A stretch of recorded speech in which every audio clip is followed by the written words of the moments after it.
Every year, Startup Grind hosts our SG Women Month, proudly recognizing the accomplishments of successful women leaders all over the world. These women are founders, venture capitalists, engineers, executives, educators, and more, who represent our community all around the world.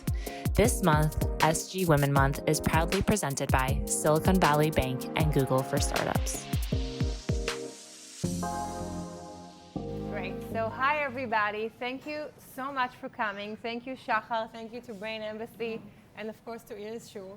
I'm very, very happy to see you guys. We were just talking about how amazing yet weird it is to see people in the same room together. So thank you so much for making the effort, getting into your car or taxi or bicycles, and making all the way in time to get here.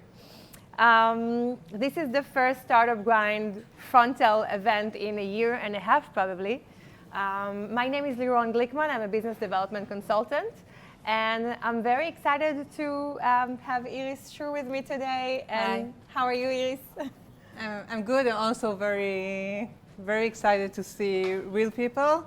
I gave a couple of talks via Zoom during the COVID, and it was always very weird to see all these closed cameras. So I'm happy that you can close your camera and to be here. No squares, right? No Yeah. squares this time. It's better, actually. Fantastic. So we are here to interview Iris, as you know, and learn more about your path as an entrepreneur, as a founder, as a woman in this industry. And as you know, this is for Startup Grind. May is the month of women, and we were fortunate to have different women in our stages, and again today, this year, Iris is with us. So allow me to share a bit about you, and then we'll give you the microphone, as they say. Okay. So hi again. I'm a third-time entrepreneur, so a serial entrepreneur with a very long and diverse journey. I didn't start with the right, with the most common path for entrepreneurship. I studied architecture in Bezalel. I had a bit of technical background, but I was never a real developer. And I never intended to become an entrepreneur. It wasn't something that felt natural to me. I was always pretty shy. When I was just about to graduate architecture school, I decided that I don't want to be in architecture. I wasn't sure what to do with my life. I left school when I was at the end of the fourth year out of 5 years. My parents were devastated. With a few friends from the army, I started to think, what am I going to do now? One of them said, let's start a startup, because we saw some other people that served with us that managed to raise money, and it seemed like the easy solution. It was a very, very long journey, so it took us like a year and a half to raise the first round. We've done all the possible mistakes that can be made. But we learned a lot, and after a few years, we started to get the hang of it, and managed to raise more money. And 3.5 years after we started the company, it was acquired by Autodesk. I've been there for 2 years, then co-founded another company, a very different one. By the way, the first company was around the world I came from of architecture, of 3D modeling, and how to take it to the web and the mobile. My second company was around developers and DevOps and how to monitor a production environment. I was there for 4 years, so very interesting journey. I learned a lot, and then I started a new company, this time by myself, called Oribi. We raised over $27 million to date. We have 700 customers. And I'll probably share more about me and the company as we'll speak. Now, of course, everything you said is so impressive, and it's not as common, obviously, with having 3 companies and so on. I have to ask another, because you talked a bit about your childhood and about you thought you want to be an architect. architecture. And today, actually, I know that your brother is also a startup founder, right? Yeah. So it's something that runs in the family in a way? Like after your parents were devastated, they were like, No, okay, maybe it's good? It's pretty weird that both of us are entrepreneurs. My father is an engineer. My mother works for used to work for שירותי אדם, so something they're very much. My father's dream was that I will learn at the Technion, no matter what. My mother wanted me to be a dentist. And the entire family is very much like get your degree and find a good job and stay there for the next 30 years. So I'm not sure what happened on our education that led us there. So. But it's good. Yeah. Yeah, obviously it's good. So that was like early days and kind of your career. Now, as I said earlier, now it's, oh, thank you so much. Great. It will allow us to shout less. Okay, can you hear us? Good. So, as I said, this is the Women's Month here in Startup Grind, and some of the women that we had are Adi Sofer Teheni from Facebook and Dr. Orna Berry. And you know, your name as an entrepreneur and founder traveled wide and far, as they say, here in the ecosystem and abroad. And I want to start with, you know, a female-related question. So you, as an entrepreneur, as a founder, co-founder at some point, do you think that your journey as a female entrepreneur is different than the one that men entrepreneurs are having? Well, I'm not crazy about female-related questions. I'm sure it's different, but I have to say that I don't deal with it too much because I feel that it takes too much energy. I can share a story that I think like a year or two into my entrepreneurship with my first company, I had this fight with my co-founder, and we were about to cold call someone that we wanted him to partner with us, and I said that I can't call him because you're a female and you think that we're not serious, and it will probably pass better if you'll hear the voice of a man. And then I just thought to myself, well, I can't behave like this all the time and keep thinking about what they'll think and how should I behave and who should I present the company. So I'm sure it's different. I think that it can be more challenging. I do think that it has lots of advantages. To be a female entrepreneur. So it's much easier to get coverage, and I think it's easier to hire employees. So there are advantages, and I'm pretty happy with my decision not to waste too much energy about it and just be who I am, regardless to the gender. Thank you. Thank you very much. And that being said, you know, you had a very long and interesting journey, I would say. And I'm sure that today you're much more mature as an entrepreneur. And I want to ask, what are one or the main traits that you had to acquire throughout your journey in order to survive in these, you know, startup ecosystems?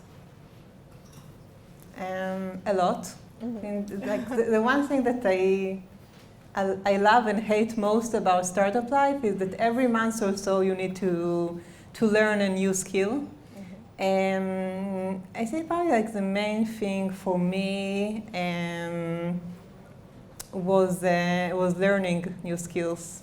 So when I started my first company, I told everyone, okay, I'm going to be the product manager and just into product, and that's what I do best. And I need to understand technology a bit, and that's it. And I don't want to speak with investors, and I don't want anything to do with sales. And I don't know anything about marketing. And then we had a huge crisis around marketing, and no one of us knew marketing. So they told me, okay, product is closest to marketing. Go do something with marketing. And I fell in love with marketing. So for me, it's really about, and there are some things that I don't really like sales, for example. But to really step into something, learn it. I might not be the best, but I will be good enough to push it and to change something. So I think this is the main skill, to learn new things and to get my hands dirty. Yeah. No, I leave it with you. I think I'll just talk so it won't be awkward. But I mean, do you think that as an entrepreneur or founder, you need to know about all of the segments in the startup? Because you said you learn marketing, you learn product, so what is the range of knowledge that a founder needs to have? That's a good question. I think that there are so many different types of founders. Something that every year I believe more and more in is that there are so many different shades and colors of people. And I know it sounds cheesy, but to be your best self. And there are some CEOs that are really great at everything and can step into any project. And there are some CEOs that have this amazing skill to get everyone to invest in them or to sell anything to anyone. And that's enough to bring the company to a different level. So I think there are different ways to manage a company. I've seen lots of different CEOs that do it in a different way. I would say that for me, I do feel that I need to understand in everything. I do feel that the thing that I do best is to connect all the dots. And if I don't really understand all the processes, then I can't really do it. Yeah. So that's very interesting for you here, whoever who is an entrepreneur here, to really think from what Iris said. I think it's a very important point. I want to take it one step deeper and ask you, so you learned a lot of new skills to survive throughout the years, but how did it help you to be a sole founder? Because now you had a few partners along the way, now it's your startup, you're the only founder. What does it take to be a sole founder? So I'll start by sharing the story. It wasn't, so on my first company I had 2 co-founders, on the second one co-founder, and then I left the company. I didn't want to take any one of the key employees because I didn't want to hurt the company. And there was no one that I felt that I want to start this journey with. So I didn't start the company by myself because I thought this is the best option. It was kind of the only option that I had. But in hindsight, I'm very happy about it. I think that one thing that I found very, very important about starting a company is the focus. And there's always, I always imagine it's like you have this image in your head, and it's so hard to explain to other people. And I know where I want to go, but it's really, really hard to connect all the dots for other people. I can share an example that I studied architecture. The only project that I've done is designing the offices that we worked at. And that once when we moved to an office, and one of the employees told me, okay, now get everything. You mentioned so many things over the past 2 months. I had no idea how it's going to look like. But now that I see it, I understand exactly what you spoke about. So I think it's more or less the same with the company. So I really try to communicate my vision. It's really hard, and I know how it should feel. And when you have co-founders, building this vision is harder sometimes. And for me, it works really well to have a very, very strong team of managers. And I found it that it's easier to bring better management as a sole founder because I have more responsibility, because I can give more options, because I started with more equity, and they have their own kingdom. It's not like we have a co-founder who's a CTO, and now we bring a VP R&D, and they're not sure about who is doing what. So I do feel that I have this team that supports me. But they have a clear vision and they can lead it. I would say that there are some very lonely days, especially during the hard times. I would say that most investors are not crazy about it. Something that I always remind myself that even if they're not crazy about it, if you start with 100% of the shares, as opposed to 30% of the shares, if you're starting with 2 co-founders, it's like at least 2 or 3 rounds. So it's equivalent to let's say $15, $20 million, and I'm not sure a co-founder worth it or having more challenges facing VCs. So yeah, I think that. So you shared some of the pros and cons of being a sole founder here. And I want to move towards more of the sales. I mean, now in your company, you actually have a zero-touch approach in terms of sales. I mean, clients just go on the website and just buy from, it's not just obviously, but they buy without having a salesperson involved. And I want to ask you, how did you do that? If we have startups here, entrepreneurs that want to be able to sell in a zero-touch approach, what would be your tips for that? Yeah. So I'll start with saying that I don't think that this is the best approach. In most cases, it's easier to do enterprise sales, and it's easier to raise money if you're doing enterprise sales. The reason I decided to go with a low-touch company is because I hate enterprise sales. And I really suffered from it on my previous company. And I really love marketing, I really love low touch, and I'm a big believer that when you have a low touch company, you really need to create a great product. Because when you have an enterprise product, you can have the best salespeople and to work on a deal, and sometimes they will never use the product, but they will still pay $500,000, $1 million. And when you have someone sign up, seeing a Facebook ad or YouTube ad and sign up to a free trial, and they need to decide after a few days if they're going to pay or not, you must bring value. So I do feel that something that for me really changed over the past couple of years with my journey is that even though this entire industry is based on dreams, and you can dream and you can create a company without any value and still sell it, and it can still be amazing. But for me, it's really, really important to create something that people will see value of, and it's hard. Yeah. But with a low-touch approach, I can't escape it, for good and bad. Yeah, because you see, like when people want to buy a product, then obviously, like it's they vote with the credit, up. And with the credit card, and it's not about, it's only about the product and the value. It's not about more salespeople or relationship. Yeah. And I want to go back to more of your company. You have about 35 or 40% of the company are actually female. And my question is, first of all, was it intentional? And second of all, how does it serve or shape the culture of the company? So it was desired, but it wasn't intentional. I would say that the way I see it, it's less about let's reach to 50% female or more diversity around age and so on. It's more about creating a more accepting environment and to create something very, very welcoming. We haven't really done anything to create it. I think that's something that well, today I had an interesting conversation with a candidate for one of the roles that we have open at Oribi.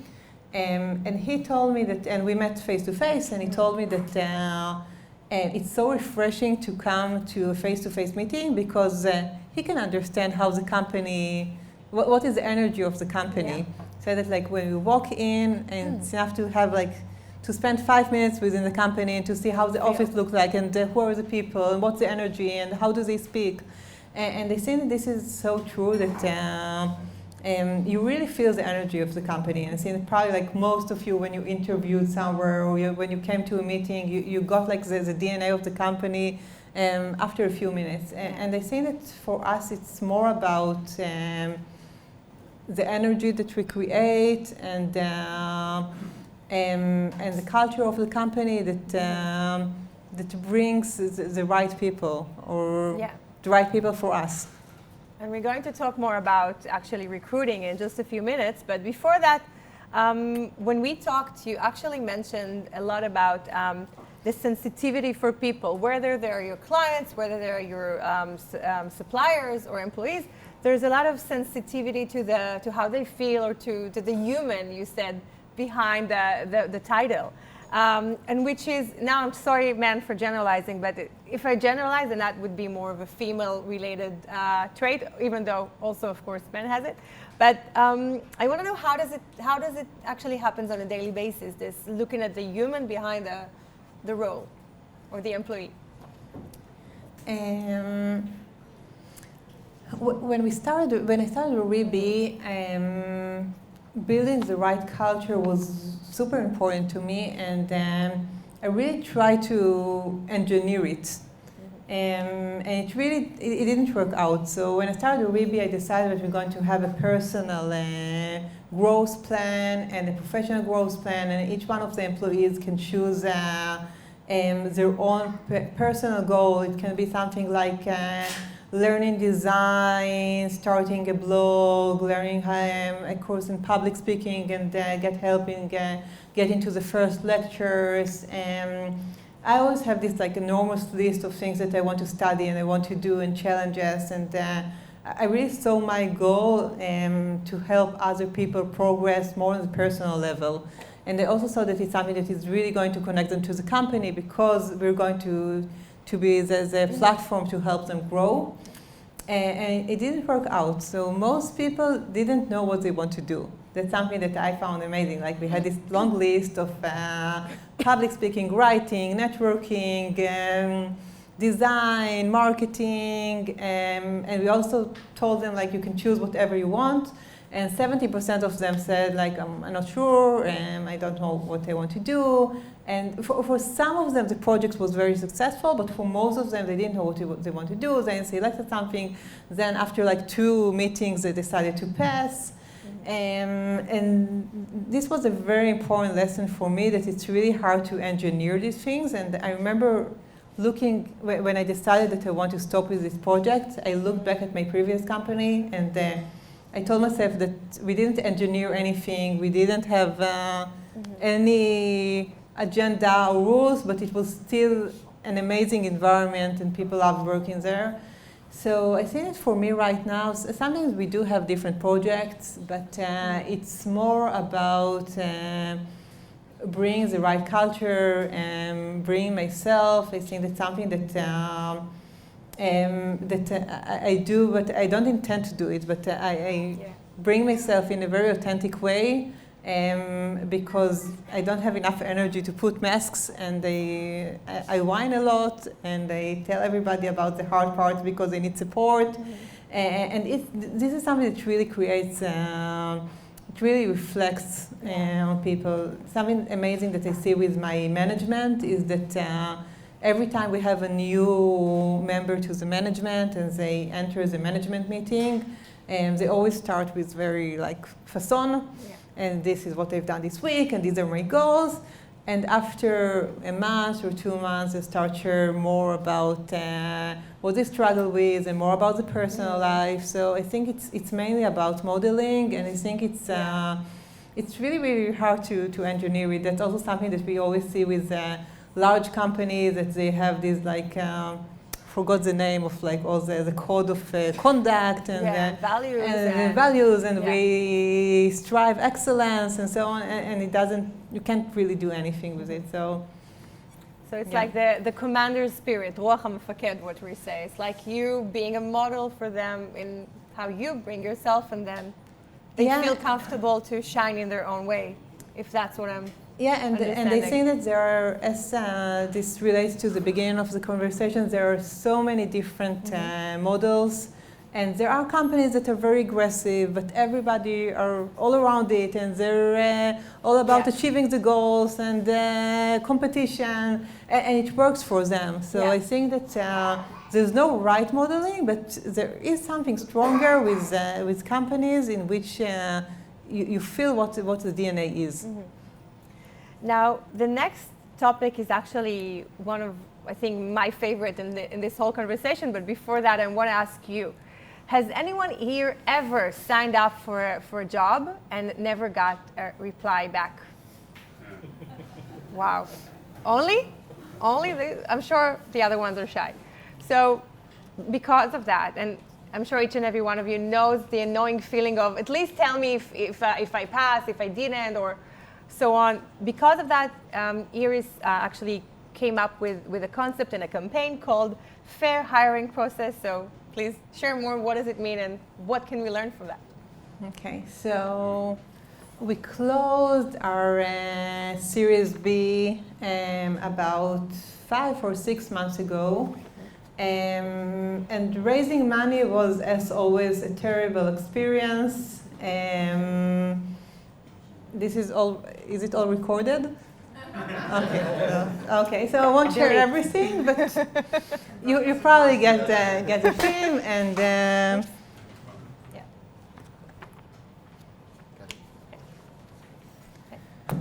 as much as I love working with my employees and entrepreneurs, I would definitely skip everything around fundraising. And during the fundraising, I found myself, and this is the first time that I've done it via Zoom, so it was more disconnected than usual. And I found it amazing that VCs that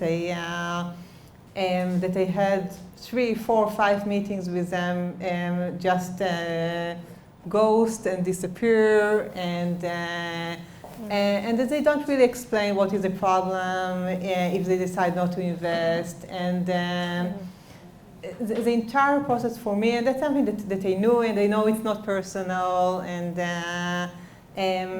they know that it can even be some kind of a compliment, because the reason that they don't answer is because they want to leave everything open. And after we closed the round and we knew that we're going to double the company and we're going to hire lots of people, and so that the small thing that I can do for the world is to help others to avoid this experience. And I'm not going to be a VC, but at least as an employer, I can do my best for people not to have this experience. This is actually something that we were very keen on before. So I wouldn't say that we changed everything, but I knew that since now we're bigger, we have more people interviewing, I want it, but I also want to publish it so other companies will have inspiration. So we started what we call the fair hiring process. This is a very strict set of rules saying that we need to give answer to people maximum 3 days after the interview, whether it's a positive one or a negative one, that home assignment won't take more than 5 hours, that everyone that done a home assignment will get a detailed feedback. We limited the number of interviews that we're going to have, and we wrote about it. We had before we made the rules, we also had like a very wide survey where I think like 300 people shared their experience with hiring processes and what they think is reasonable for a first interview, home assignment, and so on. And we actually want to make to make some waves. So yeah, that's something that I'm very proud of, and we really try to keep it. It is challenging in many cases because there are some cases that when we interview someone and you can't really give feedback, you just feel that someone is not sharp or not someone that you have a good chemistry with, and that's not something that you can write. Yeah. And sometimes we open a new position and we have like 300 CVs a day later coming from LinkedIn, and most of them are not related at all. So I wouldn't say that we were able to 100% keep it, but in most cases we do. Even writing to someone that we received your CV and we decided not to continue, I think that this is so much refreshing than other people just sending so many CVs and not getting any reply, and to reply to everything on a more personal level. And I also liked that when you started this campaign, actually you said that the employees shared it on their social media. So kind of gave it waves and shared the word in a way. Yeah, I think that's the best. So I usually deal mainly with product and marketing because these parts are the closest ones to feelings. Yeah. And I always find marketing that managed to hit a pain point to be the most successful ones. And as opposed to different hiring campaigns where people show how much food we have on this holiday and look at these cool presents that people get from us, and all companies do it, and nobody gets excited about these amazing donuts that they got for Hanukkah. I think this part really touches on a pain point, so everybody were very happy to take part in it. They find it very important. They've suffered from it in the past, so I think it's more about the emotional part, and for them to have them doing something good for the world, for other people. And I really think that this is a great thing that each and every one here, if you run a company, this is a great concept to take into your company when hiring, so the fair hiring process. By the way, I also add on the less inspirational part that it was also great for hiring, because we were able to create a differentiation, and while other startups only speak about the different benefits and the cool office and the cool dogs and t-shirts, we speak about values that people care for. And I want to move to a different kind of topic. After we talked about hiring, let's talk about even a preliminary topic. When you started your path as an entrepreneur, I don't know if it was in the first or second one, but you kind of said that you thought, how would you like your lifestyle to be? Because I'm sure when starting out, then there's so many dreams, but you actually attach the dreams into what lifestyle you want to live in a few years when you'll be successful. So if you want to share more on that approach. Yeah, so when we spoke about it outside before, you called it reverse engineering your lifestyle. I think one important decision that I took when I started Oribi, it was just after I got married. I knew that I want to have kids soon, and I knew that I don't want to be 50% of the time on airplanes. And as I mentioned, I hate enterprise deals. I hate being at a company that when you lose one customer, you can the entire year can look differently. So when I started the company, I asked myself what kind of lifestyle I want to have. As an entrepreneur, it's always going to be crazy, but it can be crazy, but without lots of flights, and the other way around. They have, like, some of my friends, they love working with large organizations, they love flying. So I think one very important question that you should ask yourself before starting a company is, what am I good at, and what kind of lifestyle do I want to have, even if it's going to be crazy? Yeah. So that's definitely something I bring back to you to think about it. I think it's a great concept and an idea that I haven't heard before while speaking to founders, entrepreneurs, so I'm really happy that you brought it up. The next thing would be something that all of us have experienced. Two concepts that alone have their own, they stand alone, but they also complement each other. It's about the fact that on the one hand, people always tell you as an entrepreneur, relax, relax, relax, and it's hard to be relaxed. And the second one is about focus. So if you can share your approach to both. Yeah. So one question that I'm being asked once in a while is, which advice would you give to your younger self? And it varies, but I always think that I wouldn't say to myself, take it easy, because I tell it to myself right now and I'm unable to do it. So I think that the entire concept of take everything easy and relax and let go, and it doesn't really work. It's I think like it's such emotionally. I don't want to use the word roller coaster, because I think that most of the time you're just going down, and on the emotional feeling, it's really like it's so dense, and so that's something that I just like came to realize that it's not going to change. Every time I learn how to deal with something or to take one aspect more easily, there's always something new that pops up that I never expected. So Sorry for the bad news. Maybe some of you will be able to learn how to take it easy. Don't learn from me. But yeah, something that I definitely find very, very important is focus. Since when I started my first and second company, I had so many ideas and initiative, and people always laughed at me that every Sunday morning after the weekend that I had some time to think by myself, I come with lots of different ideas and changes and new concepts, and it's really disturbing. Something that I learned about myself. Now I have 2 small kids. I need to work less. I want to work less. And it means that I have less time to think about disturbing concepts and to drive everybody crazy. So something that I find very, very important is to focus. I always think to myself that the greatest companies manage to do one thing right.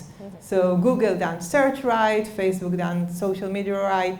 It's not about, okay, we must have this integration, and we must have this 4 different types of login, and we need to have this visualization and another dashboard. It's really about doing a few things well. I can share, for example, that a struggle that I always have with marketing is that I feel that let's crack one channel right, and that's enough. If we're advertising on Facebook, let's do more videos, more tests, more landing pages. And every time you think, oh, let's write a blog post about it, or we're not active on social media, or let's try something else. And I'm not saying that you can do only one thing, but I'm saying that if you're going to focus on 90% of the efforts are going to be focused on one channel or one task, as opposed to 20% over there, 30% over there, and so on, you will see a huge change. And I also feel that maybe it's a bit ruchniki, but like when we're spiritual. Yeah, spiritual and ruchniki is not exactly the same. But I feel that like where focus goes, energy flows, and when you have something on mind, and that's the main thing that you think of, in one way or the other it happens. It can take longer, but when you have 10 different things, it's much harder. But do you think focus helps you be relaxed? No. More relaxed? No. No. I don't think. It still keeps the tension. I have 0 tips on how to be relaxed. I think, as we talked earlier, it's probably a built-in thing. Like, we need to realize that it will never be relaxed in this field. And maybe that can relax us if we know that we'll never be relaxed. Maybe some of you will. I'm speaking for myself, but yeah. Now, I want to talk a bit about networking. So, small ecosystem, and generally speaking, it's really all about people and all that. How do you network? And especially if you can give some advices back when you started, when you were less known, and what would be your tips to networking? Well, I have an interesting perspective about it, mainly because I'm really lousy at networking. For example, when I came here and didn't know anyone, so at first I just played with my phone, and then I was searching for you guys because I know who you are. So these are my networking skills. And it's funny because you came here to hear me and think that probably all of you would love to chat with me, but it's really challenging for me. So how can they get to you after that? They can, and just like I find it hard to get to people, So not the other way around.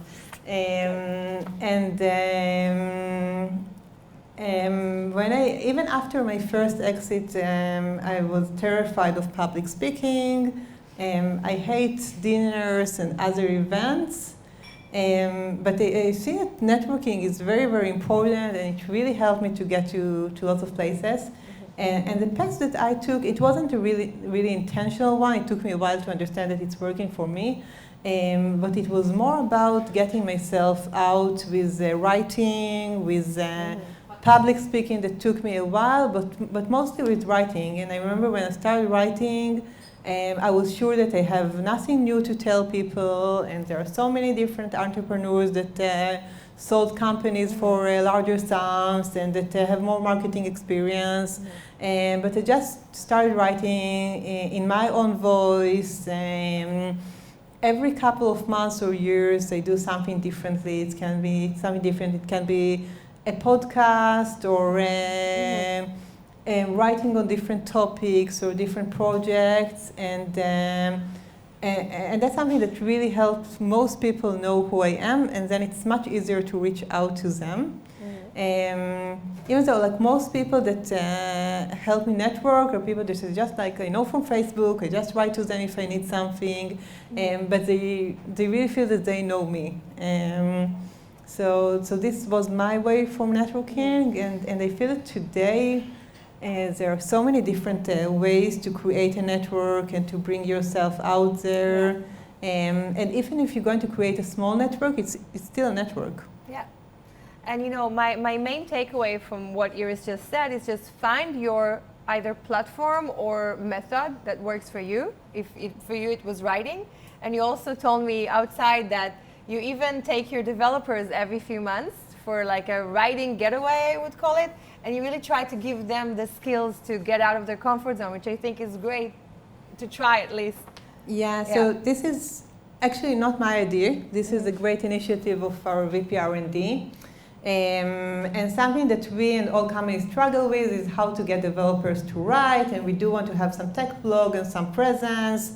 And every time you ask a developer to write something, they always say that they're not the experts, or they can't write, or they have nothing to write about. And something that she initiated is to take all of them every 2 or 3 months to some kind of offsite. And each one of them need to write a post this day. They have 6 or 7 hours, start working on a post, write something. And then we have someone from the marketing team who edits the post and in charge of distributing the post. And I think for them it's a really great experience to see that something that you wrote.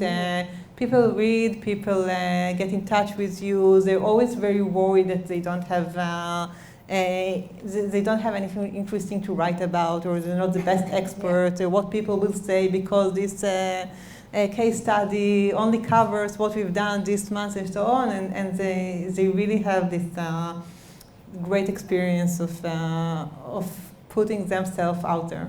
Because suddenly people like them, people really read what they have to say, and it's a good surprise. That's great. Maybe the developers,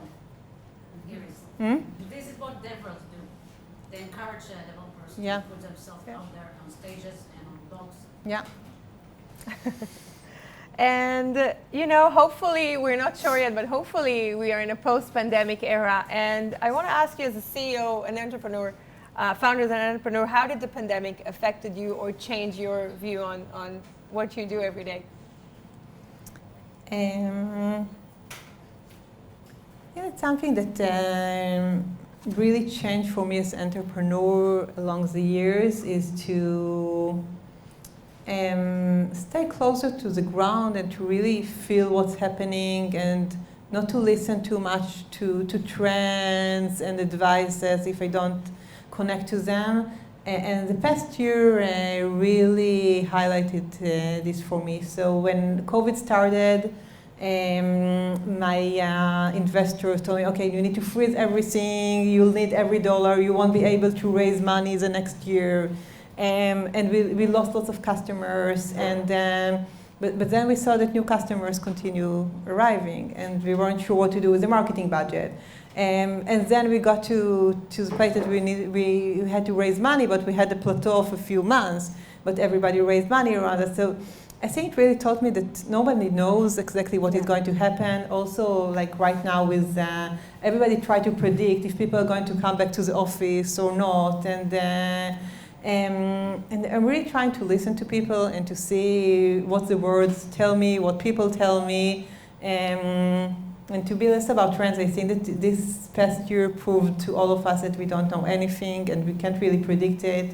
And we were all sure at first that it's going to take like 2 months maximum. Yeah. And we were sure that people are not going to be effective working from home. And we were sure that we won't be able to raise money this year. Yeah. So, yeah, it's to be more modest and to listen to the employees and the customers and the market. Thank you for that. Now, you know, you've been an entrepreneur since 2006. Now, I'm going to ask a very banal question, but we need to ask it.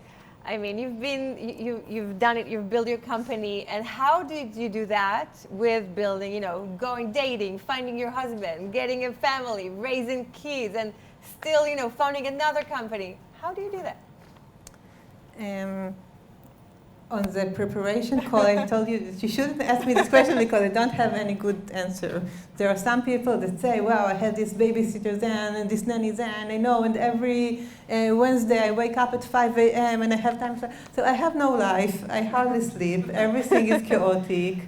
Yeah, that's my answer. I didn't get it, and it's very important for me to be a lot with my family, but I'm also very obligated to Oribi, and I love my work. And I do try to also find some time for myself and some workshops, and yeah, but everything is a mess, and I find myself sometimes not working at all during the day itself, and working during the weekends, and I have to say that you might expect the other way around, but from one year to another I have less to-do list. I used to organize my time much better, and I knew what I wanted to do every day, and I had these like meatless Wednesdays and so on. And from one year to another I understand that I want to flow more, and I can't organize everything, and the more rules and frames that I put to myself, I feel that it's another thing that I should fulfill, and then I feel bad because it was supposed to be Meatless Wednesday and I had 2 meetings. So I try not to fight the chaos. I wouldn't say I mastered it, but I would say that it works better for me than too many goals and to-do lists.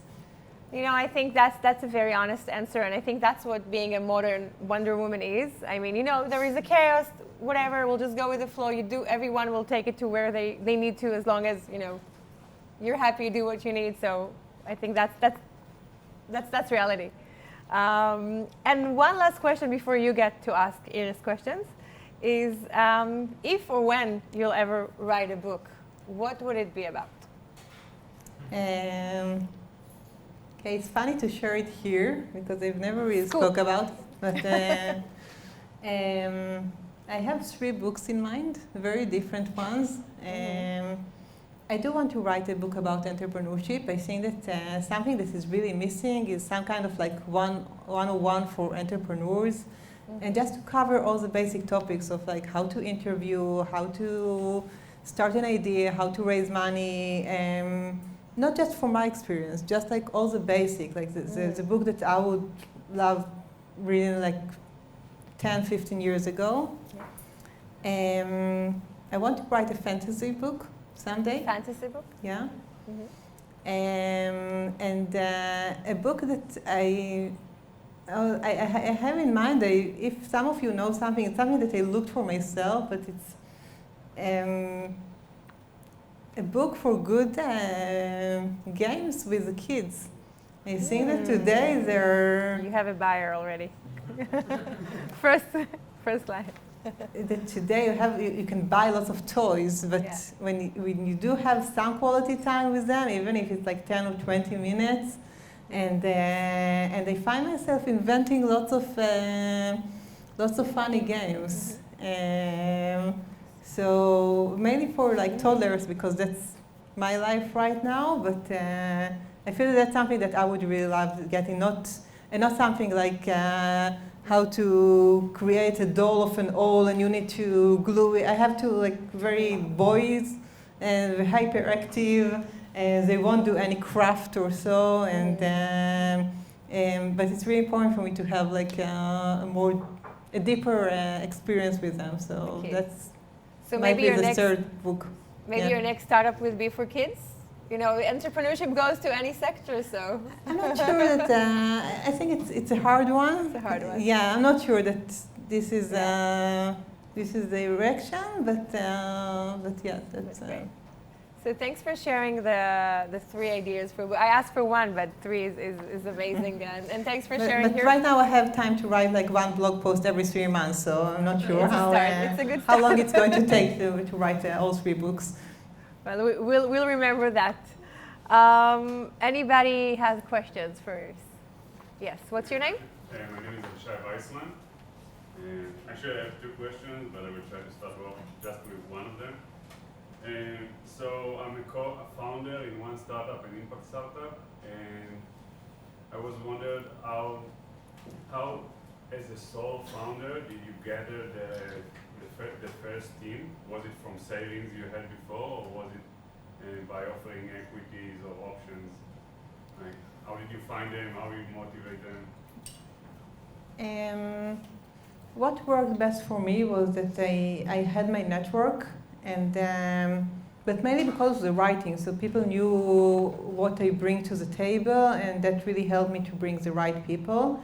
But it was all of the above. So for the first employees and management, I gave higher options than other startups, I guess. And that's also something that I believe in. I think that if they are going to stay for, if it's not going to work out, then we're going to break this partnership before the first cliff or the vesting.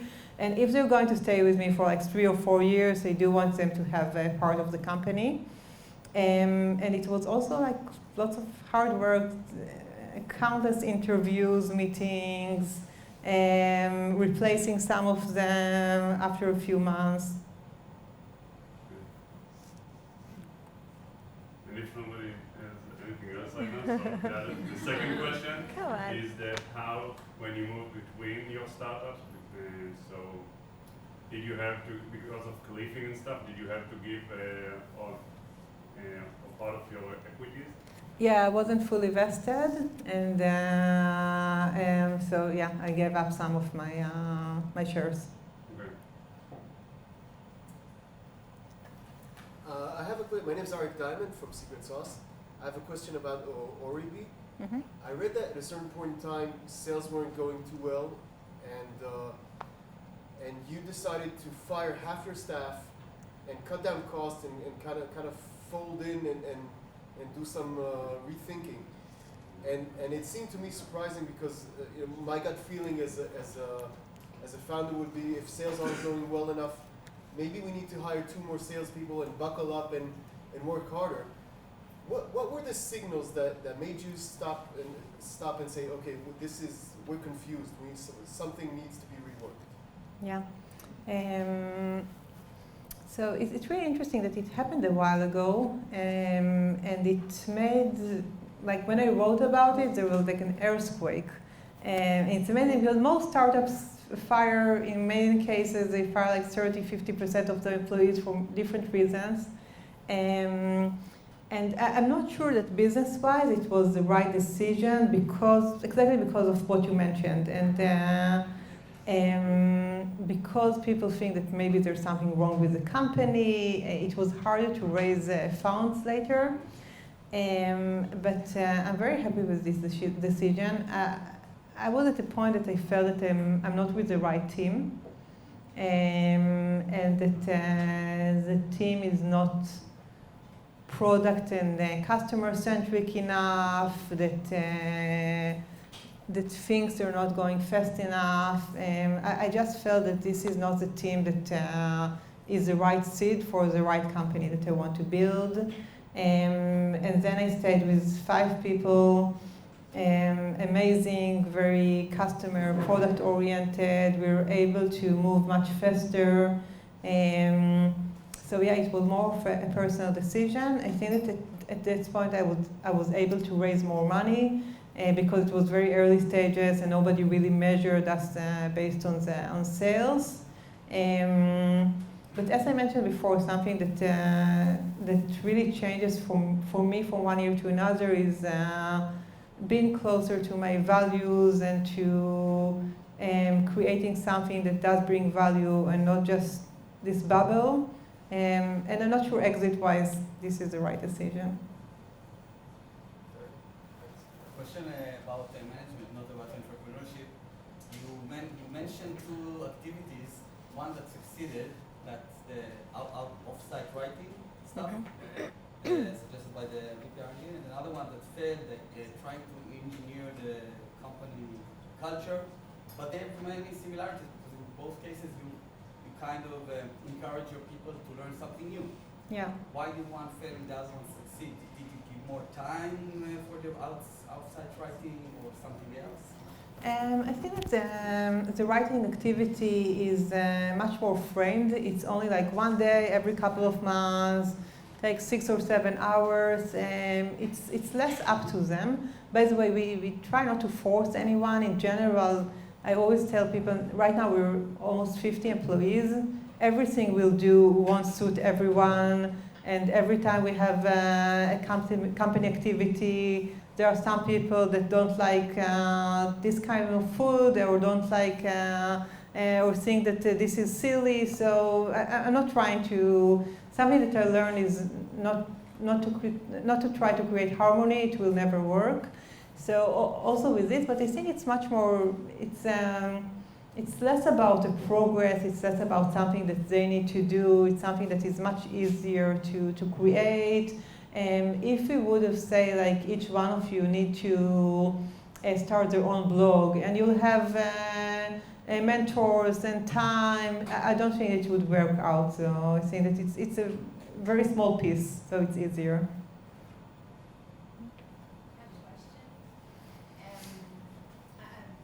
I'm a co-founder in a mental health startup. I wanted to ask if you would recommend someone first startup to be a sole founder. That's a good question. I think something that everybody needs to bear in mind that co-founders can be amazing and they can also be hell, or just not very. I think something that many entrepreneurs do when they start is to find a technical co-founder because they can't afford a developer. It's not someone that can really lead R&D or have this like amazing vision, and sometimes it's someone that you will need to piggyback all the time. So if you don't find the right person, I would say continue on.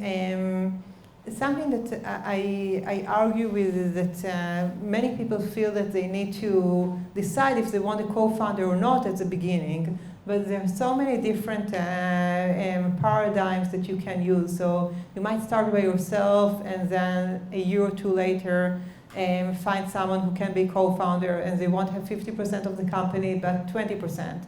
Or you might hire someone and decide later that they're so central to the company that they'll be promoted to a co-founder with more percentage. So I think that there are lots of different models. Hi, my name is Nurit. I'm from Startu. I'm not a co-founder, but still in the high-tech business for many years. You know, you were talking all the time about being a sole co-founder, and you have established your startups alone, as you said. But who was your support team? Who could you consult with when you had challenges? You know, make decisions like firing people, you know, change the team and everything. Who did you feel that you can have your, you know, because it's very low, you were very alone over there at the pyramid, at the top of the pyramid. So who were your supporters? Yeah. My supporters have always been the management and employees. I'm very open with them. If I don't feel that they contribute much or I count them, so I usually let them go. So people that work with me are usually people that I really trust. I wouldn't say that they have, so for example, like with fundraising, they haven't done it themselves. They can only support more like the mental aspect.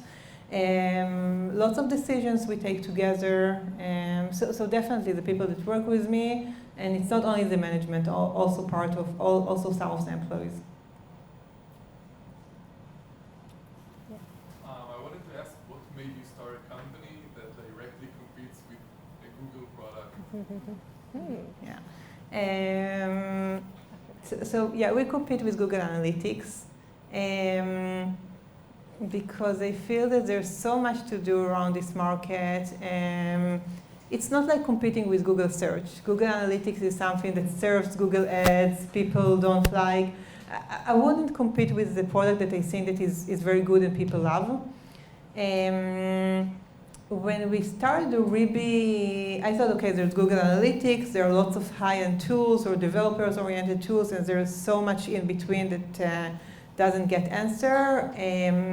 Actually, when we tested different messaging on the Facebook ads and YouTube ads,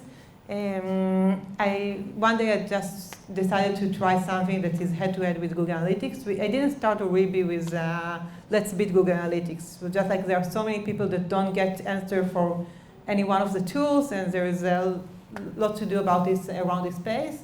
And I just tried this like one messaging with frustrated by Google Analytics, and it was crazy. So I just felt that I hit a huge frustration, a pain point, and it works. So that's why we changed the entire website and all the other ads. So yeah, it's an interesting story because I didn't start Oribi to compete with Google Analytics, but when I discovered how much people hate it, we found out that this is a very good angle from the marketing aspect. Thank you. Yeah, I know you wanted to ask? Yeah. I'd like to draw your attention to the first step, the first startup. How do you make the change from private person to entrepreneur?